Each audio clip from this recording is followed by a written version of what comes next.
So really excited for this session with Mark from CTVC. Just a quick housekeeping rules. In the chat section, let us know who you are, where you're from, what you're working on, what you think of the climate session, what's important to you. And then in the Q&A section, post all your questions. And if any of the questions stand out to the other members of the audience, give them a thumbs up, and then we can, Mark, if that's okay with Mark, can answer the questions in order of popularity. But without further ado, I'm going to let Mark take it away. Mark, great to have you. All right, thanks, Hugh. And thanks to SOSV for having us. I'm really happy to be here. I guess I first have to apologize that I'm not Kim or Sophie from CTVC. Those are my co-founders. They were indisposed today, and so you've got me. But I'd like to explain a bit of why I'm here. I'll do that in a second, get more into the story of CTVC. But first I want to lay out what we're going to cover today. And we want to keep it, pretty casual. So please put in the questions. I've got the share screen up, but I'm on my laptop, so I can't see the questions right now. But I'll do this presentation. And then, Hugh, if you see questions, that I should answer immediately, please just shout and let me know. And we'll do that. Otherwise, we can open the floor for a Q&A at the end. So what I want to do is three things. I want to keep it really easy on everybody as well. I want to do a quick intro, an overview of CTVC. Next, I want to go through some of our research. So some research into the climate investment trends, climate tech investment trends, and the capital stack. And then finally, open the floor for the Q&A towards the end. So we want to save a good chunk of time for that as well. So we'll keep this first part pretty tidy. Okay, so to get into it, here we are, CTVC. What on earth is CTVC? Hopefully, you've seen it before. If you haven't, I won't be offended if you hop on over to ctvc.co right now and just hit subscribe. It's the leading source on climate transition and has been since really 2020. And it's read weekly by 60,000 subscribers. So I have been a subscriber to CTVC since 2020. I've been a co-founder for a little over a year now. And I remember, when I was first forwarded this newsletter from a friend of mine, back in 2020, I saw it and I thought, geez, who is this? This is fantastic stuff, written in such an accessible voice, with such deep, sharp analysis that it was amazing to me that it was a free product out on the market. And I'm really happy to be part of it now. And I'll get into that in a minute, and happy to answer any questions about that at the Q&A. But really, what do we do? On Mondays, there's a weekly newsletter. So where we go through, what's going on out in the market. We have a deals list and then jobs listing, et cetera, comes out every Monday.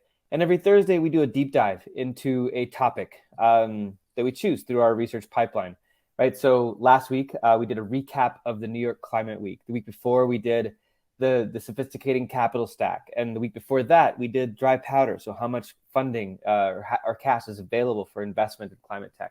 The list goes on. We get into deeper topics as well around, how to procure or how to get government funding, or into maritime decarbonization, et cetera. And we also do Q&As with founders and other players in the sector. Okay, and we also provide a directory. So if you go to the website and you click on capital, and then you click on the drop down there, you'll get a directory of the climate capital stack. And what this is a listing of all the investors in climate tech. And so when we started this, it was about, 50 or so. And now the list is 350 plus. And it serves kind of two functions. One is to provide investors with visibility. So if you're an investor in the space and you want to be seen and to be on the climate capital stack, you'd go here, or you'd be listed here. And if you're not on the list, you can click this button here, submit climate-focused funds here. And then if you're a founder looking for funding, it serves as a directory. So who's investing in which type of category. And you can filter by type of fund, by focus area, and by geography. Everything we do stems from this. This is our climate taxonomy. And this isn't the full thing either. This is just a small slice that shows kind of the basis of it. So everything starts with 7 verticals in energy, industrial, food and land use, built environment, transportation, carbon, climate management. And it goes into 60 sectors, and then it goes further into 200 plus technologies. So the taxonomy will go down to 6-7 layers deep, so that when we look at deals, when we look at companies, they'll all be categorized according to this taxonomy, and they'll be related, so that everything fits together and makes sense to somebody that is looking at the climate tech sector specifically. And again, this goes across monitoring, mitigation, adaptation, and removal as well.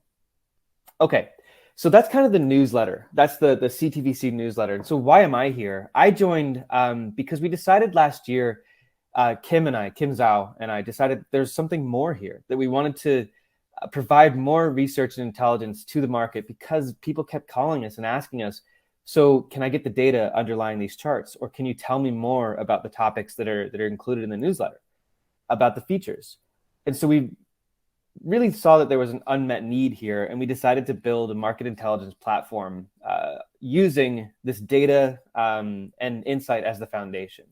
And so the newsletter itself will always, forever, to eternity, remain free. We consider it to be a public good. But we're building a business on the back end of this to be a climate first market intelligence platform. And so what this looks like is basically this. I'll just buzz through this really quick. That we'll go more into the market frameworks that you've seen in the newsletter, into the market maps as well, to help you look, where do I play? Help you stay ahead, by looking at who's doing what in all of the deals and what companies are involved where, again, split by the taxonomy that we just went through. And then finally, we're doing commercialization analysis. So how far along is each company, sector, or group of sectors in terms of commercialization and going to market? And so that's what's coming. This is a sneak preview, but that's it for now. Happy to answer more questions later or offline. I'm really easy to find, mark@ctvc.co.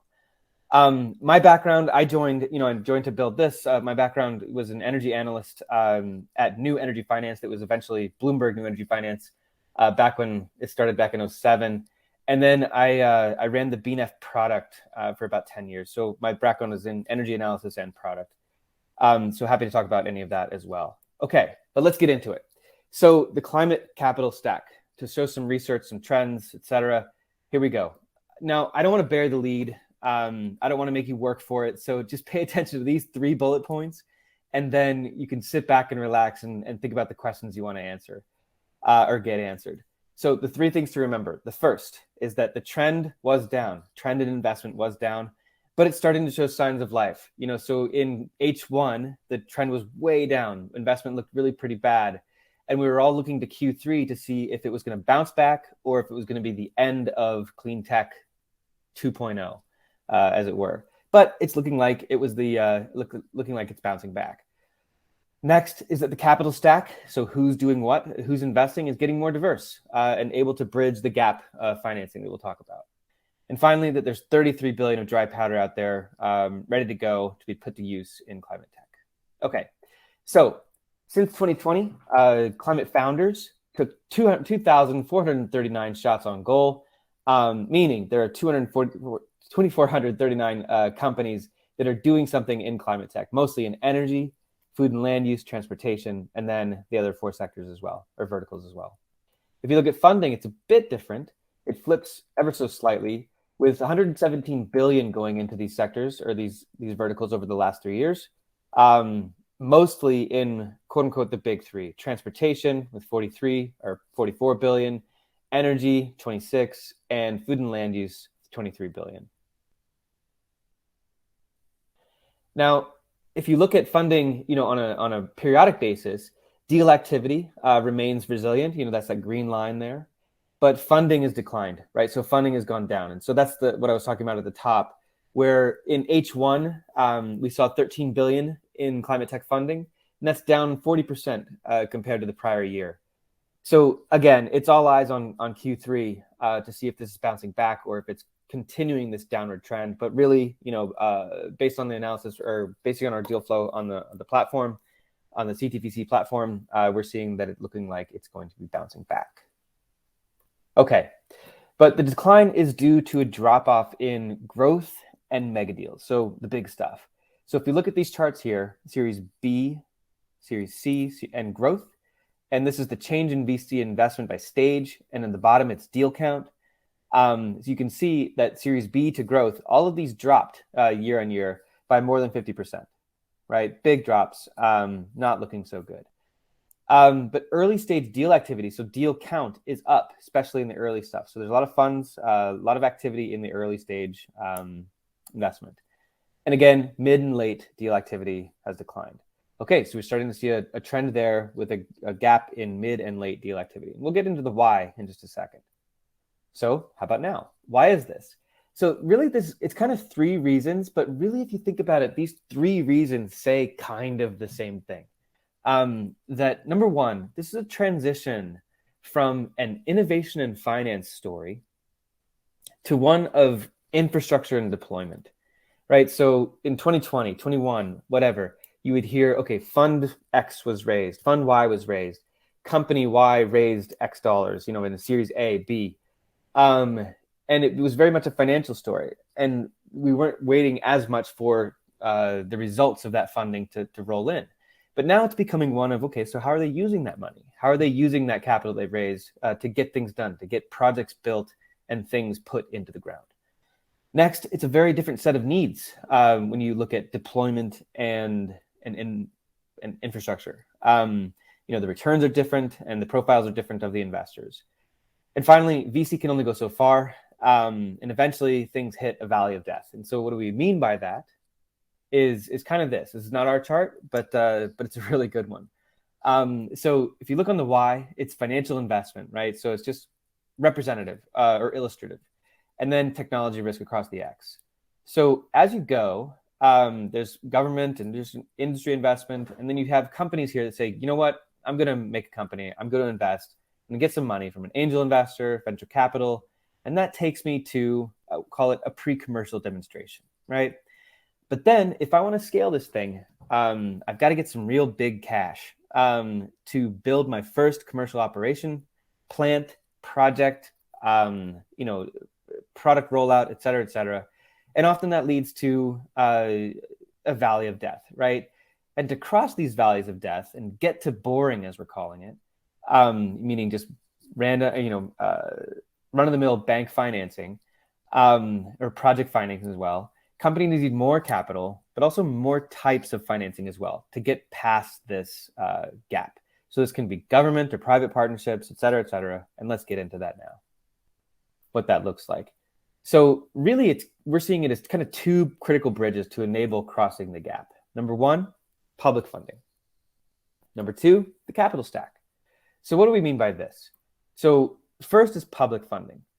So in the US, we're calling it Congress's $3.5 trillion triple whammy, climate triple whammy, where the funding that Congress made available or the federal government made available could catalyze up to $3.5 trillion in climate investment. So that's through the CHIPS Act and the Science Act, the brains for 54 billion of R&D for climate tech, the bipartisan infra plan, the backbone, so 98 billion for demonstration and infrastructure projects, and finally the IRA or the Inflation Reduction Act or the engine, which means about 370 billion in funding through tax incentives and other incentives to get projects built out.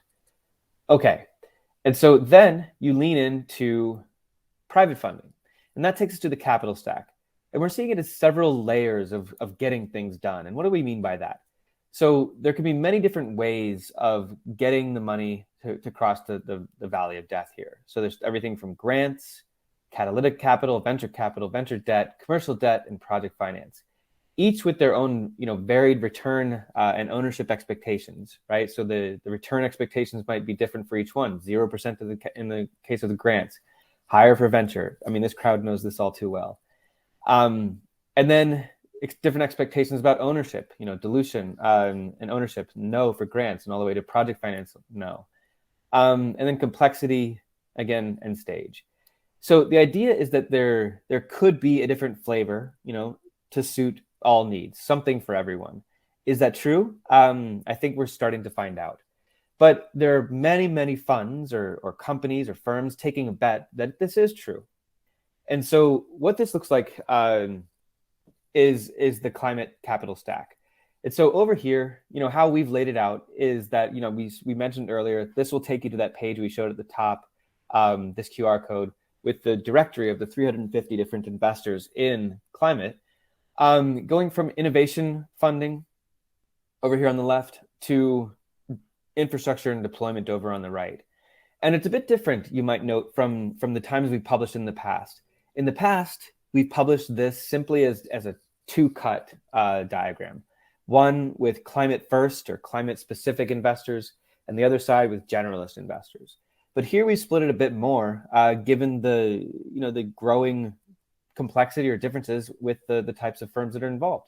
So venture, growth in PE, emerging growth and infrastructure.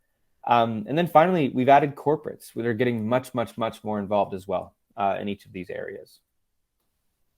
And if you add more new climate funds focused on growth and infra, these sectors are just growing and growing. So if you look at VC, over 21, 22, 23, you can see that they're growing over the years. And then next, if you add in how much they have to spend, this is new announced climate investment funds by AUM. So it's the total number of funds, where you can see the number of funds that are just growing as well in each cohort. The ultimate result is 33 billion of investable dry powder for climate companies. So how to read this is basically you're looking at the number of funds raised, or the AUM raised over time, and then you factor out the funds that we expect have been deployed over these time periods, and then you're left with VC and growth in PE totaling 33 billion of investable dry powder left to be put into climate tech companies. I hope that makes sense. I'm happy to answer any questions. I'll stop sharing now, and then we'll hop into the discussion.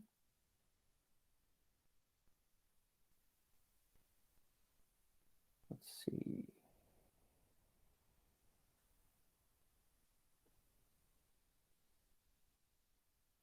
Okay, I'll just start answering a few from the top. Let's see, would love to hear your thoughts on the infrastructure needs for climate tech and how you see that compared to the capital stack, the climate stack. So I think this is kind of where it all started for me. If I can get a little personal for a second, is that when I was at Bloomberg, I used to have a podcast called Switched On, and I was doing some research for the podcast, and I just got really excited about all of these infra funds that were getting involved in quote unquote transition funds back in 2021. This is everything from TPG Rise to BlackRock Renewable 3 to the Copenhagen Infra Fund, et cetera, et cetera. And I decided to do a show on this. And I realized that this is just, I think I called it Climate Tech Infra Frenzy or something like that. And it started really quite a bit of an interest for me in that all of this funding has to end up in big stuff, big, boring stuff. So these projects now, that are VC funded, that are, exotically funded, eventually need to go to big, boring expansion. So really, what is really cool about this is that these funds are getting involved now is a bellwether or sign that things are starting to move for certain sectors into this area of boring expansion, and that's really what we want to see. Ultimately, we want everything to just be boring infra funds. What is stopping the dry powder from being deployed? That's a great question, Mike. I think if you look at the report, there's a few different takeaways in there. One is that there's a real bull and a bear case for this. The bull case is that it's not stopping dry powder, but everything's going to get deployed, everything's going to be fine, and this money we're just getting started, right? We're going to see a lot more dry powder accrue and get deployed. The bear case for this is that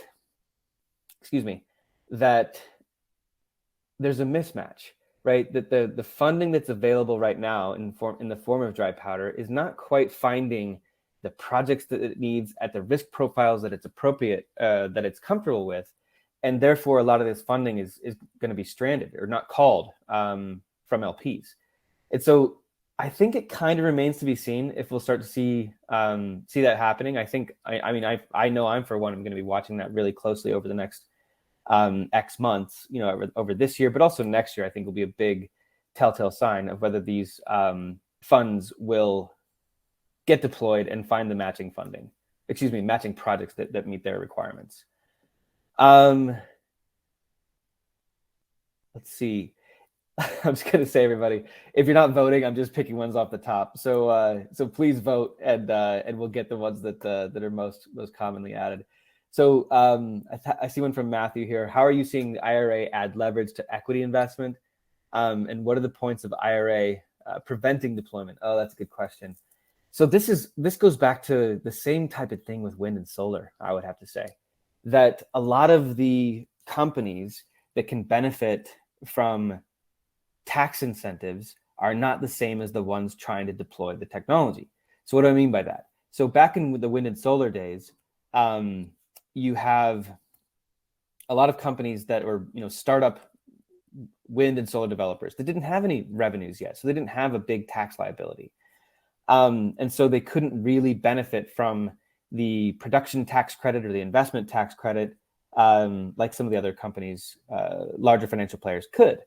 So what started to happen was that they started to monetize or sell their tax credits in exchange for stakes in the projects themselves or help with financing the projects, leading to a quote unquote tax equity market. So it's likely to be the same type of deal here, or actually, let me back up. Same type of deal here, where we will start to see more tax equity type situations for newer sectors. Call it CCS, call it other covered sectors, but also I think this could lead to more M&A activity, more consolidation by companies that can monetize or take advantage of these tax credits, acquiring the ones that have the technology but can't yet take advantage of the tax credits. Okay, I hope that's helpful. The next one I'm seeing here. Let's see. There's so many questions, so many good questions, everybody. This is really exciting. Do you expect a wave of dying startups that raise money at very high valuation in 2021 and are given up by VCs? I mean, I think that's going to be the case for most sectors. I don't think that's really a climate, specific phenomenon here. But I think, just like we saw back in quote unquote clean tech 1.0, is that a lot of VC money that went into here thought it was software, thought it was similar to the software type profile and returns and scenario.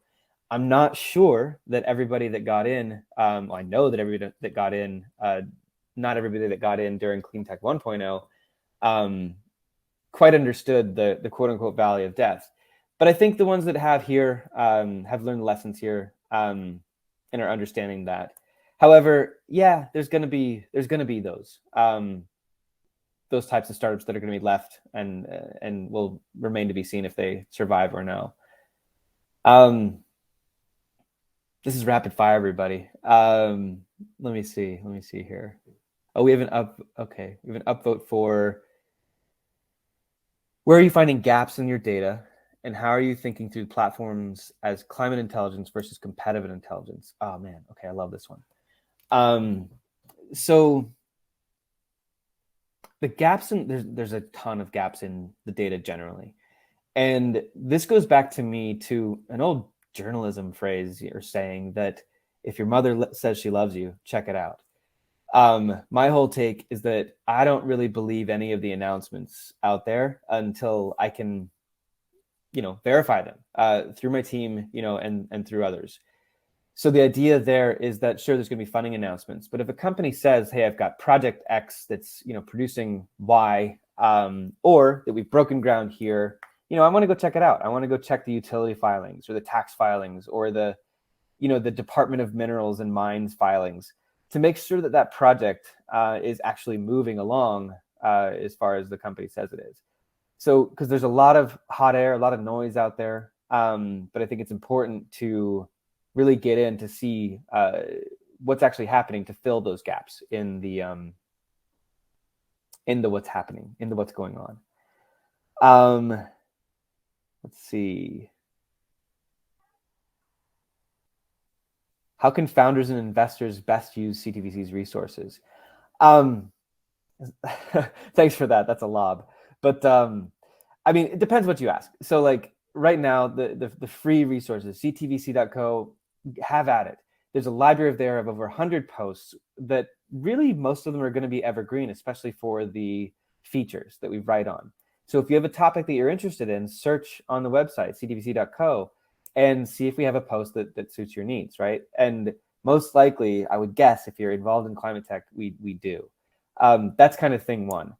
And the thing that initially drew me to CTVC was that everything was explained in really, really, really accessible language, but also went into a level of depth where it all made a lot of sense. So the next part is the directory. Go to the directory if whether you're a founder looking to raise, or if you're an investor looking to be seen. That's the next thing. But if you're looking to go into more detail, please give me a call about our whole MO on the paid platform side is helping investors, governments, and corporates with their strategy, right? So the whole thinking is that everybody's kind of convinced that the chart goes up and up and to the right, that these sectors, at least some of them, are going to grow. But a lot of those types of organizations, governments, investors, and corporates, as I said, they still come to us asking, well, now what do I do? So our whole reason for being is helping to answer that question. Well, now what do I do? I hope that's helpful. And again, of course, always happy to chat about that. Let's see. These are really great questions, everybody. I'm just gonna have to thank you one more time, and I'll answer. See if I can do one more rapid fire. Big technology drivers, that's a huge question. Carbon accounting platforms, another huge question. Please give me a shout after and we'll answer those. Actually, okay, this is the easiest question. What is your beta platform like? Will it launch soon? It'll actually launch. It's actually launched in pre-launch now. We've got about 15, 16 client orgs on it already, but the official launch will be later in October. I think we'll have to leave it there. But again, for real, like, hit me up with these questions offline. I'm happy to answer those or pitch them to the team, and we can get them going. But again, I thank you a ton for having us on today, and hope we answered at least a few of your questions. And thanks again to SOSV. Mark, you answered so many questions in such a manner. If you and I did a little swap out, of course, we're trying to, make sure everything runs smoothly, so you don't get the nice British accent to, talk you out. But I know. Thank you so much. This was fantastic. These questions were just like phenomenal, and it was great being able to say like, hey, all the data nerds, go to this session next. You'll love it. And I get here, and it's data. It's just beautiful dry powder data. Excellent. We love it. How can they get in touch with you? Have you already done that? Oh man, I have the simplest email ever. It's mark@ctvc.co. All right, I've dropped that into the chat, and I'm going to pin it. That is an easy email. I am hard to find on LinkedIn because my name's so common, but such a boring name. What do you do? Yeah. You know what? But you're like MT of CTVC. Like it flows. There you go. Well, thank you everyone for joining and asking spectacular questions. Just things I wouldn't even thought to ask. And Mark, thank you for answering them in just rapid fire succession and just getting through a bunch of really dense technical questions in such a amount of time. That was fantastic. Really great questions, everybody. Seriously, thank you. Yeah.